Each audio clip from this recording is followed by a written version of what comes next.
Welcome back to Cindy's Art. I've listed the supplies for this video in the description below.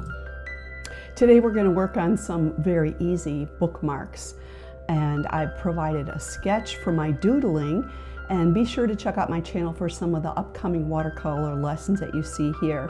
So the materials that I used I've listed here for you, and then also the paint colors are going to be listed down below in the description of this video.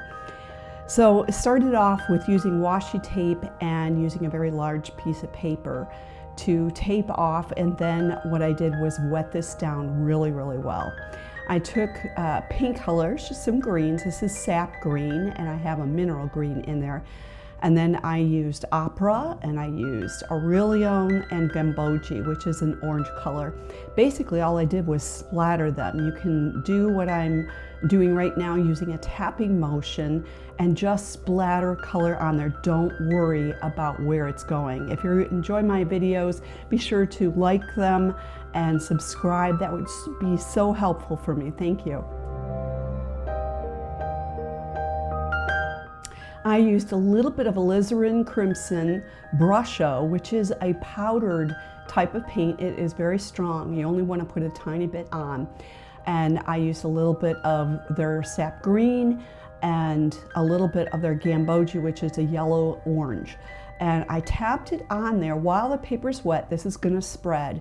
And another way that I can activate it more is for me to take my squirt bottle and just squirt it a little bit. And then I am tipping my board so I can have those colors blend and kind of spread out a little bit more. So pretty easy stuff here.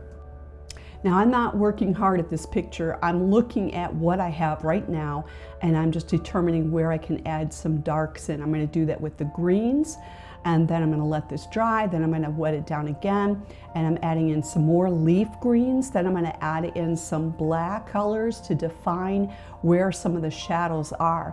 All I'm doing is playing. It is that simple. Don't get hung up on details. Just let yourself create with this one. I used a little bit of neutral color for me to just look and see where do I want to define some of the flowers. You know, what looks like a flower? What could I possibly make into a flower? It doesn't have to look like a real flower. You want to give the impression of a flower. So I just kind of worked my way around. You can see I darkened some things up, defined some things, and then we will move on to the next part.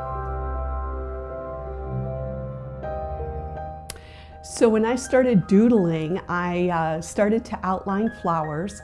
I did not have a plan in mind, and even my sketch was done after I created this, so at least you'd have a reference. But I just looked at the picture to decide where some flowers might be that I could outline a little bit. I like doodling when I'm painting something super loose and I just want to have something fun. I doodle.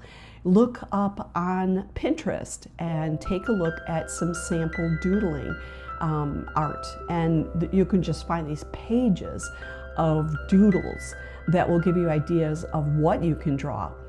So I went ahead and I added a little bit of gold paint inside of this because I wanted it to sparkle and brighten up, and I love these colors for my own personal bookmarks. And so after I did this, I let it dry really well, and then I'm going to work with splattering paint as well.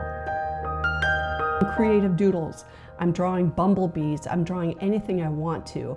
And what's great about doodling is I could draw a leaf on the yellow if I wanted to. I could draw a flower in the green.